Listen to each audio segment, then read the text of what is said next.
gabadhan waxay shirqoshay walaalkeed xaaskiisa iyo ku dirtay ilaa ugu dambayn intuu xanaaqay xaaskiisa xitaa isaga gacantiisa uu ku toogtay maxkamadda marka la soo istaajiyay gabadhanna waxaa la ogaaday cadeymaha booliskuna ay soo bandhigeen in gabadhani tijiliin ay sameynaysay waxyaabaha ay ka sheegtay xaaska walaalkeed uu qabayna in dhammaan been ay ahaayeen maxay walaalkeed u shirqooshay maxaa cadaawad halka ilaa heerkaa gaarsiiyey xaggee iska arkeen gabadhan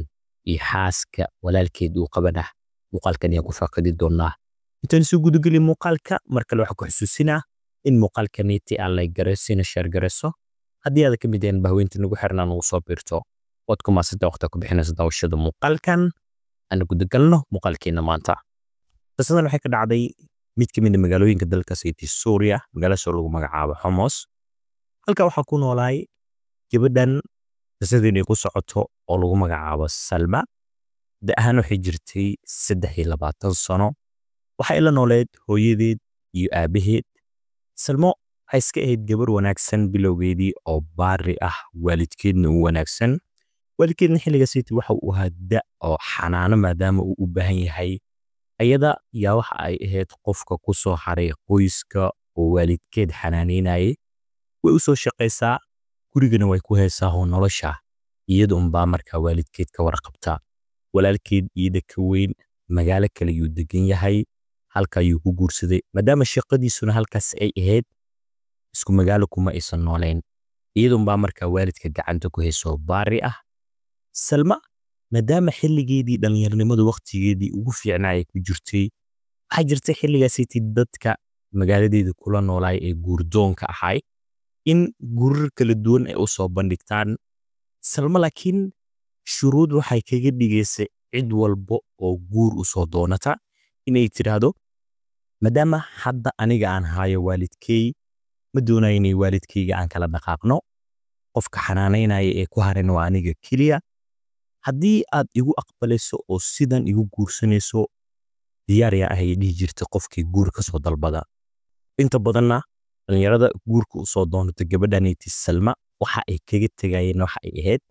in waalidkeed ay ku gacan adkeedo ay dheesay waalidkayga aniga gacanteedii aan ku haysanaya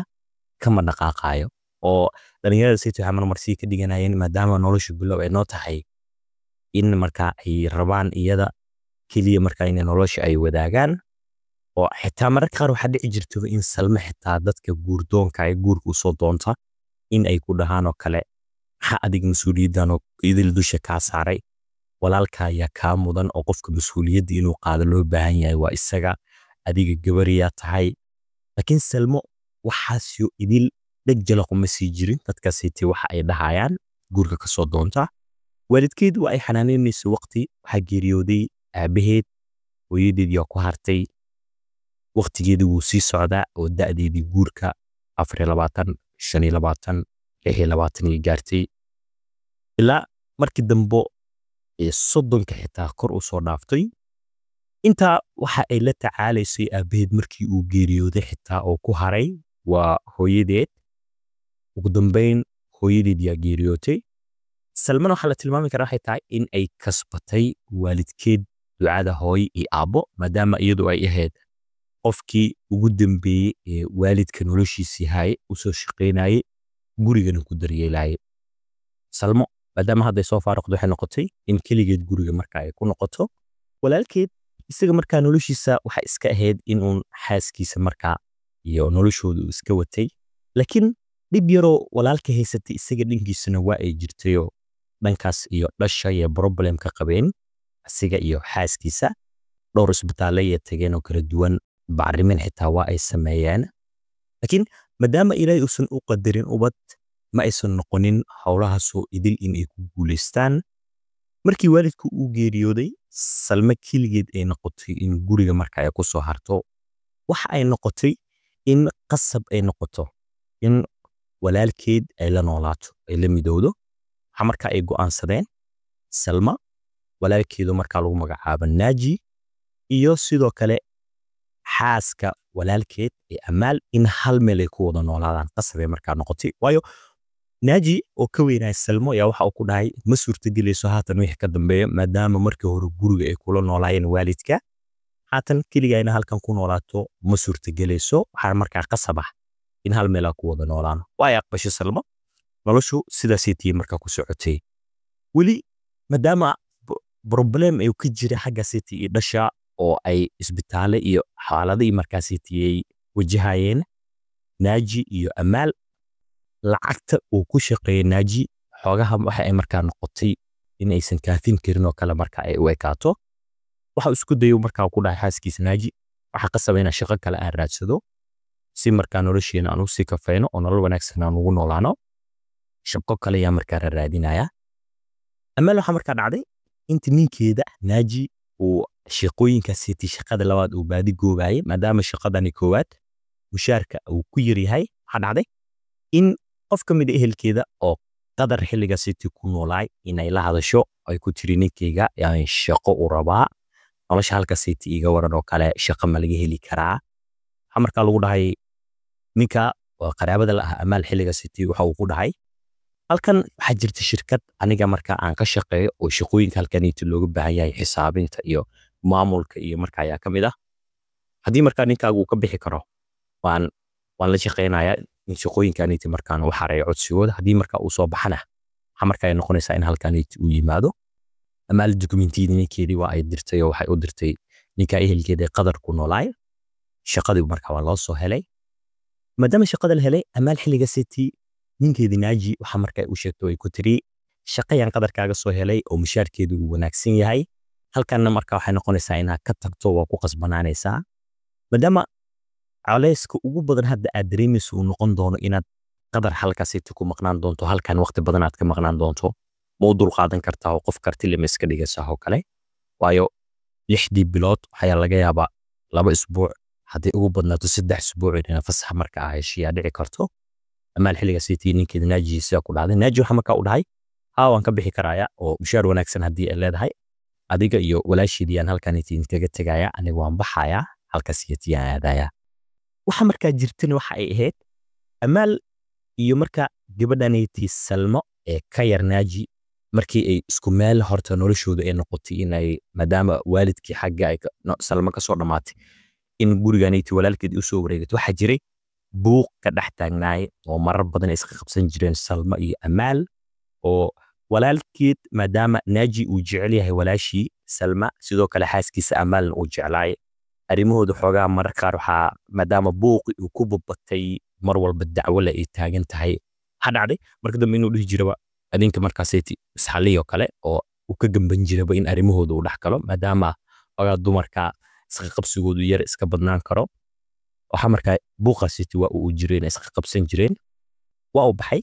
oo Naaji waxa markaa uu aaday dalka city qadar uu aaday waxa dhici jirtay 6 bilood mar in markaa uu yimaado oo halkan intii markaa dib ugu soo laabto Suuriya 6 bilood markuu maqnaado qadar bas 2 isbuuc ilaa 3 isbuuc iyo markaa la jooga buuqi wali waa uu sii jiray oo way dhici jirtay xitaa mararka qaar in dalka city qadar intuu ku maqnaayo kale in xaaska u dacwooto ay tiraado walaasha ayaan dacwo ka tabanaya oo kale walaasha sidoo kale idan markaa waxay dhici jirtay walaal xaaskaaga ayaan dacwo ka ahay xilligaas qadar uu ku maqnaa Naaji waxa uu dhihi jiray aniga afaarihiina ha isoo gelinina ana halkan ku maqanba oo qurbo iska joogo kaliya iska ah dalkaygi ma joogo idima agdhawi arimahaniti buuqana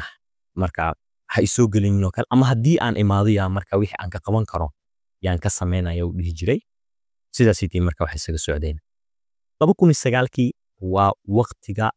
wax waliba dhan kale markaa isku rogi doonaan halkanna problemka dhabta ah ee qisadaniti markaa ay kasii bilaaban doonto waxa dhacday maalin maalmaha ka mid ah 2009kii xilli fasax uu soo helay oo ilaa iyo qorshiis uu ahaa 2 isbuuc ama 3 isbuuc Naaji in markaa uu joogo in safarka markuu ku yimid waxa dhacday in xilliga city gurigiisa uu yimaaday Amaal jikadii xilliga city ku jirtayo maadaama ninkeedu uu soo socdo waxa ay sameeysay in raashin iyo soo dhaweyn markaa u sameeyso Salmana qolkeedii markaa isaga jirtay waa uu yimid gurigii soo galay Naaji xaaskiisu jikada ku jirtay uu arkay waa isxaal wareysteen safarkii shaqadii markaa city ka xaal wareysatay sidoo markaa dhacday in xilliga city Naaji uu dhahay Amaal Salma oo ma arko kale oo adiga waan ku arkaa Salma guriga ma joogto miyaa xilligaas Amal waxa markaa ay dhahday Naaji ninkeeda muddo 2 maalin ah walaashaada qolka kama aysan soo bixin ma garanayo xaaladeeda sida markaa ay tahay oo kale xilligaas Naaji waxa markaa u dhahay sidee wax u jiraan oo kale ma 2 maalin dhan macquul maahane sidee markaa guriga wada joogteen oo kale ka warqabtid miya xaaladeeda muddo 2 maalin may mid qabtaa oo kale xaaladeed miya hagaagsan tahay Amal waxa ku dhahday ma garanayo qolkeeda kama aysan soo bixin muddo 2 maalin ah sidaas ay markaa ugu Naaji waa u soo baxay qolka Salmo uu soo aaday albaabkii xilligaas ay u gargaraacay Salmo iyadoo codkeeda uu u eg yahay qof daciif ah oo tabarteeda ay hooseyso iyo u jawaabtay waxaan markay ku tiri aboowe waan fiicanahay oo kale maadaama codka Salmo xilligaas aad u bedelnay qaabka iyo sida ay u hadlaysana codkeeda dhawaqa uu bixinaye Naaji walaashiis xaalad sidan aytan uusan ku arkin waa uu yara shakiye dhiilo yaa gashay waxa uu isdhahay sidan may ku bad qabtaa walaasha xaaladeeda waxa uu ku dhahay xilligaas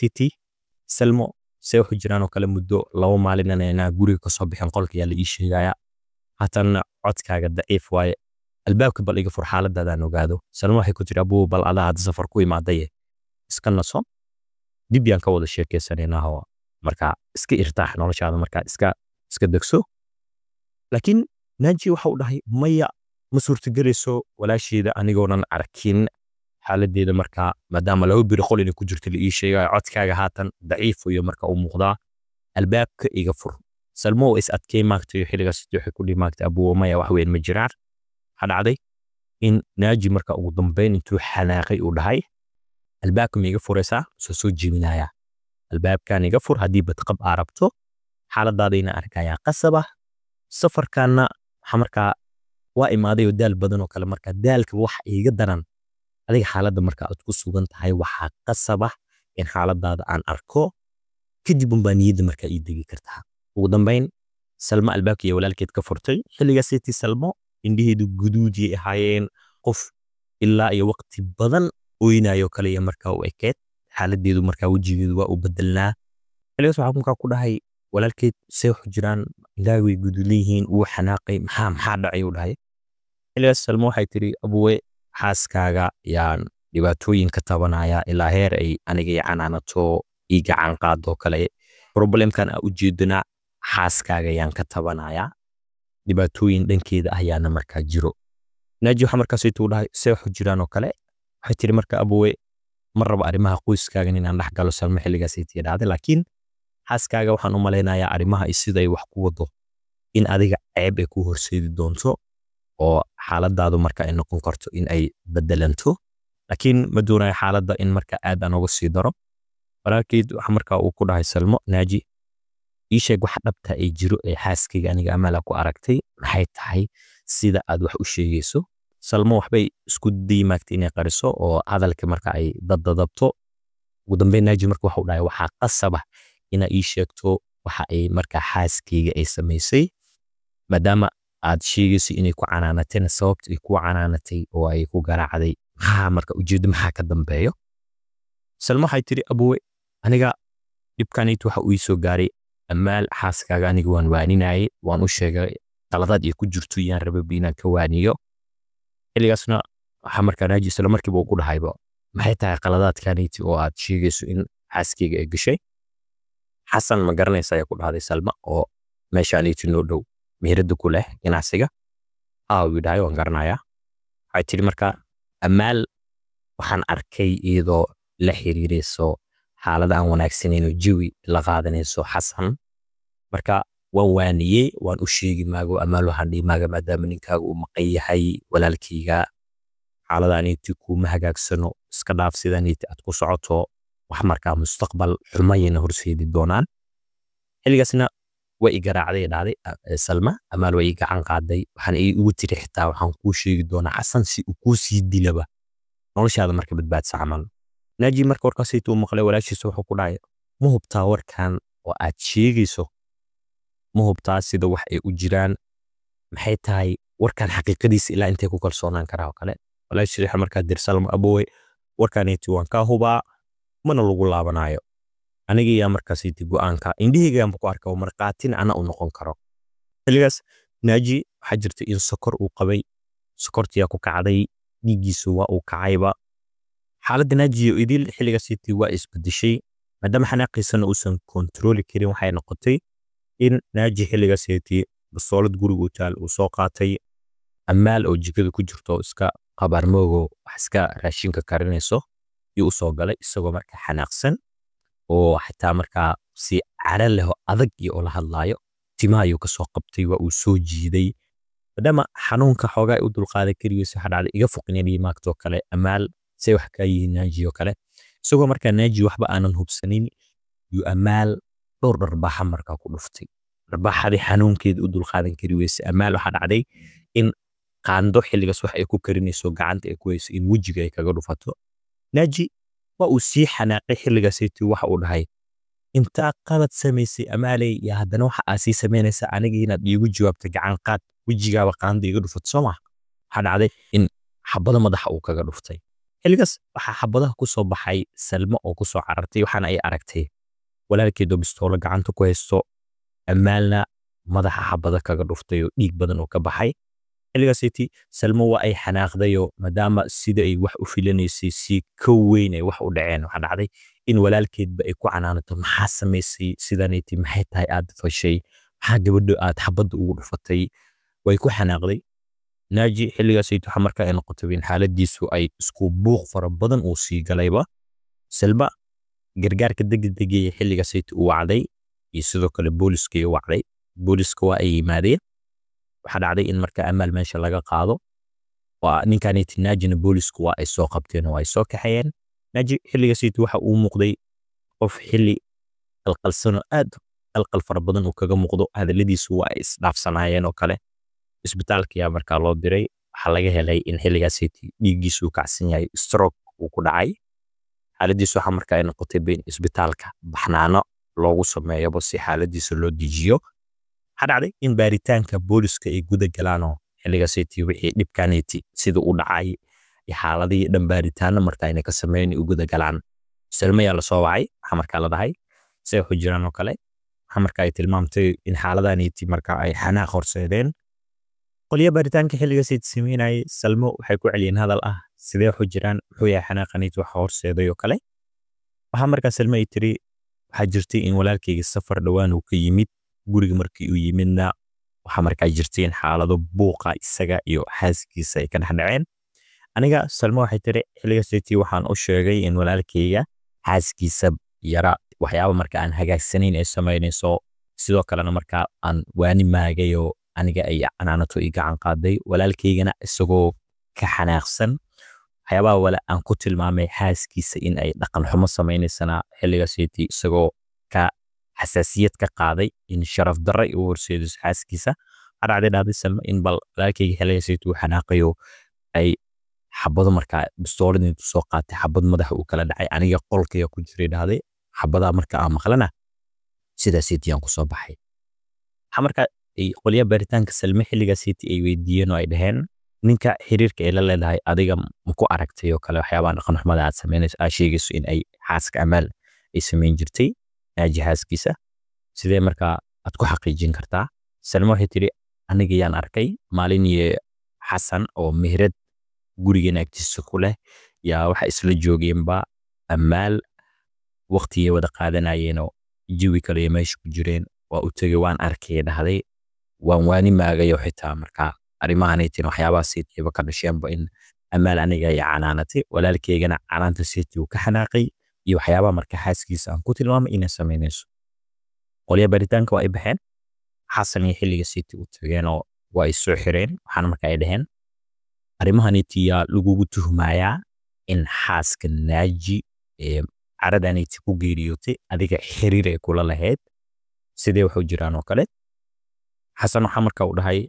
xashaa lillaah aniga gabadha sayti amaal wanaagyaan ku aqaanaa xaafadana waa qof laga garanayo sharaf leh